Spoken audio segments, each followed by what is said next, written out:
So if you approach one of your systems that's been disconnected and you've got our characteristic double flash, we're going to take a few steps here to try and address what's a SIM issue. First things first, I want to make sure I've got clean hands. That way I'm not introducing dirt into any of these assemblies. Second, I'll make sure that I've powered the unit off before I do any of this detail work. To make your life easier, especially on these Gen 3s, what we'll do is remove the iMist3 from the lid of the device. You can do this with a 5/16 wrench or nut driver.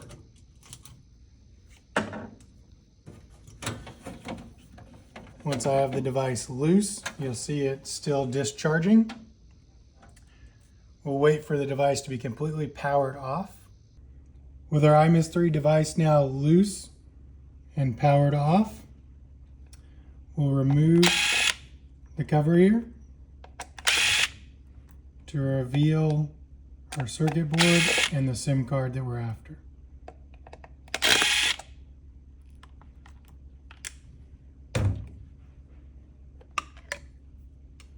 Now inside, you'll see in the top right corner, next to this bank of capacitors, is our cage holding our SIM card in.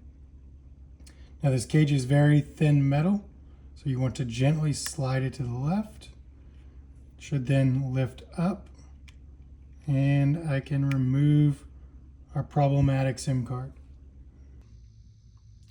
Each replacement SIM card pack will feature a sealed plastic pouch containing 3 individual sleeves, each with an industrial SIM card.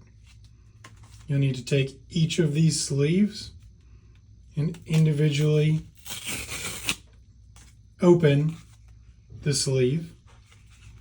Inside each sleeve, you'll then find a SIM card assembly. When working with the SIM card assemblies, we want to make as little contact as possible with the metal to reduce any contamination.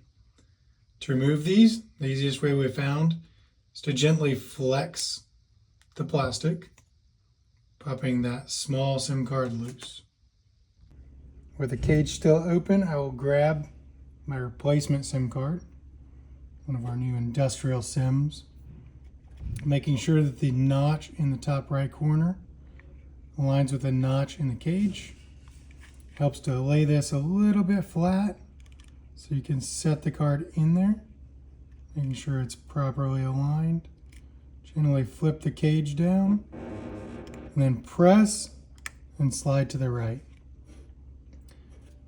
Pro tip, with the new SIM card inserted, before we go ahead and seal this up, I'm going to leave this open, insert our antenna onto the device, and plug our system in. Now, upon plugging the system in, we should get this rapid flashing green light. What we need to wait to do before we reassemble everything is confirm that this light goes to a slow flash condition, indicating that we've connected to the cell towers. If it returns to a double blink or fails to connect to the cell towers, additional troubleshooting may be necessary. With the LED indicator now flashing slowly, we know that we have a successful connection to the cellular network, and we can go about reassembling this unit.